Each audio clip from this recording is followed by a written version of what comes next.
सनत कुमार बोले, हे व्यास, अब आप अथ द्विपंचशतमो अध्याय।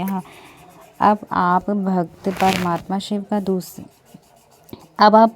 शिव का दूसरा चरित्र सुनिए, जो भक्ति वत्सलता से परिपूर्ण तथा आनंद परमानंददायक है। पूर्व काल में भाग दोष से गर्वित होकर बाणासुर ने तांडव नृत्य कर शिवजी को संतुष्ट किया था। उसके बाद पार्वती पति शिवजी को संतुष्ट मन वाला जानकर बाणासुर से झुकाकर विनम्र हो हाथ जोड़कर कहने लगा, बोला, हे देवादिदेव महादेव, हे सर्वदेव शिरोमणि, यद्यपि मैं आपकी कृपा से अत्यंत बलवान हूँ, तथापि मेरी प्रार्थना सुनिए। आपने मुझे 1000 भुजाएं प्रदान की हैं, किंतु ये मेरे लिए भार स्वरूप हो गई हैं। इस त्रिलोकी में आपके अतिरिक्त और कोई दूसरा योद्धा मेरे समान नहीं है। हे देव, अब मैं इन 1000 भुजाओं को लेकर क्या करूं? हे वृषभध्वज, बिना युद्ध के पर्वत के सदृश इन भुजाओं का क्या प्रयोजन? मैं अपनी इन मजबूत भुजाओं को खुजली मिटाने के लिए युद्ध की इच्छा से दिग्गजों के पास गया। वहां जाकर मैंने उनके पुरों को तहस नहस कर दिया, पर्वतों को उखाड़ दिया, किंतु वे भी भयभीत होकर भाग गए। मैंने अपने यहाँ यमराज को योद्धा के रूप में, अग्नि को महान कर्मकार के रूप में, वरुण को गायों के पालन करने वालों गोपाल के रूप में, कुबेर को गजाध्यक्ष के रूप में, नृशति को अंतपुरी के परिचारिका के रूप में नियुक्त किया है। मैंने इंद्र को जीत लिया है और उसे लोक में सदा करदाता बना दिया है। अब आप मुझे युद्ध का कोई ऐसा उपाय बताइए जहाँ पर मेरी ये भुजाएं शत्रुओं के हाथ में प्रयुक्त शस्त्र के द्वारा जर्जर कर दी जाए। ही महेश्वर, ये मेरी भुजाएं शत्रु के हाथों से गिर जाए अथवा वे स्वयं उसके हाथों को 1000 टुकड़े कर विरक्त कर दें। अब आप मेरे इस मनोरथ को पूर्ण कीजिए। सनत कुमार बेटी, भक्तजनों के संकट को दूर करने वाले महामन्यु रुद्र ने यह सुनकर क्रुद्ध हो अत्यंत अद्भुत अट्टहास करके कहा। रुद्र बोले, हे समस्त दैत्यकुल में अधम, हे अहंकारी, तुझे सब प्रकार से धिक्कार है। तुझ बलि पुत्र तथा मेरे भक्त के लिए इस प्रकार का वचन कहना उचित नहीं है। तुमने उसने इस अहंकार की शांति शीघ्र प्राप्त करोगे। मेरे जैसे बलवान से तुम्हें अकस्मात प्रचंड युद्ध का सामना करना पड़ेगा। पर्वत के समान तुम्हारी ये भुजाएं उस युद्ध में शस्त्रों से छिन्न होकर इस प्रकार भूमि पर गिरेंगी, जैसे अग्नि से जलाया गया काष्ठ पृथ्वी पर गिर जाता है। हे दुष्टात्मा, मोह से युक्त मनुष्य के सिर वाली यह तुम्हारी ध्वजा जो सहस्त्रागार पर स्थापित है, वह जो बिना वायु के गिर जाए, तब चित्त में समझ लेना कि तुम्हारे सामने महाघोर भय उपस्थित हो गया है। उस समय तुम अपनी सेना सहित घोर संग्राम में जाना। अब तुम अपने घर जाओ, अभी वहाँ तुम्हारा सब प्रकार से कल्याण है। ये दुर्मति, तुम बड़े घोर उत्पातों को देखोगे। इस प्रकार कहकर अहंकार का नाश करने वाले भक्त वत्सल शिव मौन हो गए।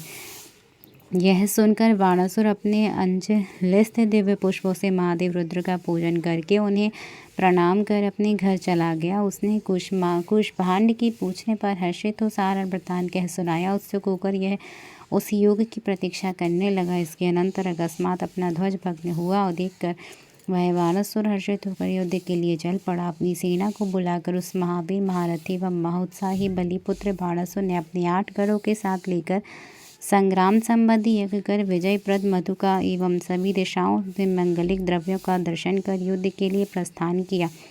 उसने अपने मन में विचार किया कि आज रणप्रिय नाना शस्त्रोस्ताद का परगामी केवल कौन सा योद्धा है जो मुझसे युद्ध करने के लिए कहाँ से आएगा? क्या यह सचमुच मेरी सहस्त्र भुजाओं का अग्नि दग्ध काष्ठ से समान नष्ट कर देगा? मैं भी युद्ध में महादेव अपने शस्त्रों से सैकड़ों योद्धाओं को काट डालूंगा। इसी बीच शिवजी को प्रेरणा से वह काल आ पहुंचा जब बाणासुर की सुंदर कन्या उषा श्रृंगार कर विराजमान थी। वह वैशाख मास की अर्धरात्रि में विष्णु की पूजा कर स्त्री भाव से उपलंबित होकर गुप्त अंतपुर में सो रही थी। तभी भगवती पार्वती की दिव्य माया के आकृष्ट होने के कारण कृष्णपुत्र प्रद्युम्न में उत्पन्न हुए अनिरुद्ध ने उस रात्रि में उससे बलपूर्वक विहार किया, जिससे वह अनाथ के समान रोने लगी। अनिरुद्ध भी उस कन्या से बलपूर्वक रमण कर पार्वती की सखियों के साथ दिव्य योग से क्षण मात्र में द्वारकापुरी चले आए।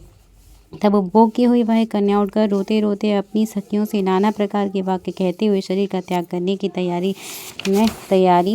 तैयार हो गई। हे व्यास जी, जब सखियों ने उसके द्वारा दिए गए पूर्व दोष का स्मरण कराया तो वह अपनी पूर्व कृत्यों का स्मरण करने लगी। हे मुनि, उस समय बाणासुर की पुत्री उषा ने कूष्मांड की पुत्री चित्रलेखा से मधुर वाणी में कहा, बोली, हे सखी, यदि पार्वती ने पहले ही मेरा पति निश्चित किया है तो वह गुप्त पति किस उपाय से मुझे प्राप्त हो सकता है, जिसने मेरा मन हरण किया, जिस कुल में उत्पन्न हुआ है।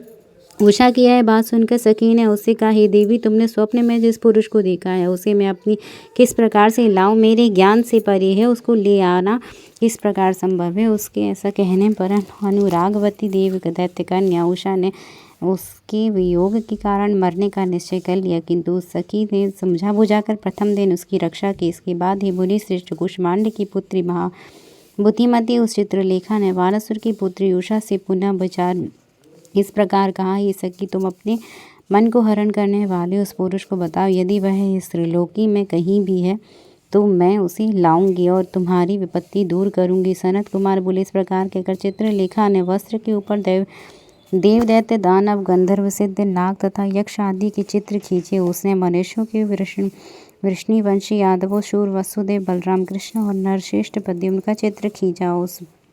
तब उसने प्रद्युम्न पुत्र अनिरुद्ध का चित्र खींचा तो उस चित्र को देखते ही लज्जित हो उषा ने अपना मुख नीचे कर लिया और मन से अत्यंत प्रसन्न हुई। उषा बोली, हे सखी, रात्रि में आकर जिसने शीघ्र ही मेरे चित्त को चुराया है वह यही पुरुष है। मैंने उसे पा लिया। ही भामिनी, जिसके स्पर्श मात्र से मोहित हो गई थी, उसे मैं जानना चाहती हूँ। तुम सब कुछ बताओ, यह किसके कुल में उत्पन्न हुआ है, इसका नाम क्या है? उषा के ऐसा कहने पर वही योगिनी ने उसके वंश और नाम का वर्णन किया। हे मुनि सत्तम, उसका कुल और आदि सब कुछ जानकर बाणासुर की पुत्री कामिनी उषा ने उत्कंठित तो इस प्रकार कहा। उषा बोली, हे सखी, अब तुम उसकी प्राप्ति के लिए प्रेमपूर्वक कोई उपाय करो जिससे मैं अपने उस प्राण वल्लभ पति को शीघ्र प्राप्त कर सकूं। हे सखी, मैं जिसके बिना एक क्षण भी जीवन धारण करने में समर्थ नहीं हूँ, उसे प्रयत्नपूर्वक शीघ्र यहाँ लाओ और मुझे सुखी करो। हे मुनिवर, तब बाण की कन्या के द्वारा इस प्रकार कहे जाने पर मंत्री कूष्मांड की पुत्री चित्रलेखा विस्मित हो गई और विचार करने लगी। इसके बाद सखी से आज्ञा लेकर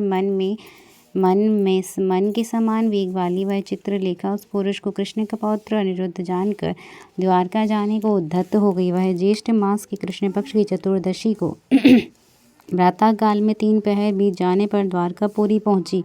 उस दिन योगिनी ने क्षण मात्र में आकाश मार्ग से अंतपुर के उद्यान में प्रद्युम्न पुत्र अनिरुद्ध को देखा।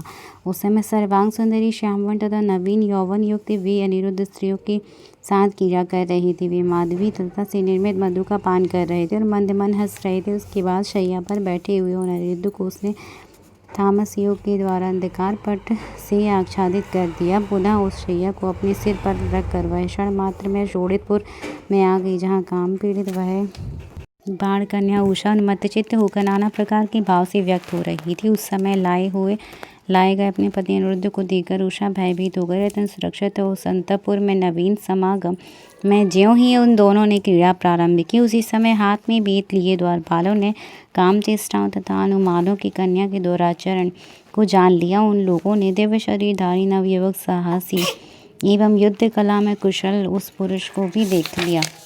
इसके बाद अंतपुर के रक्षक उन महावीर पुरुषों ने उसे देखकर सारा वृतांत बलिपुत्र बाण से कह दिया। द्वारपाल बोले, हे देवतें, सुरक्षित अंतपुर में प्रवेश कर किसी पुरुष ने आपकी कन्या के साथ बलात् शयन किया है। वह कौन है? हम लोग उसे नहीं जानते। हे दानवेंद्र, हे महाबाहो, इसे देखी जो उचित हो उसे कीजिए, हम लोग दोषी नहीं है। मुनिश्रेष्ठ, उसका वचन सुनकर कन्या का दोष सुनकर महाबली दैत्य आश्चर्यचकित हो गए। जय जय शिष्य महापुराणी 52वें अध्याय की जय हो। हर हर महादेव, हर हर महादेव, हर हर महादेव।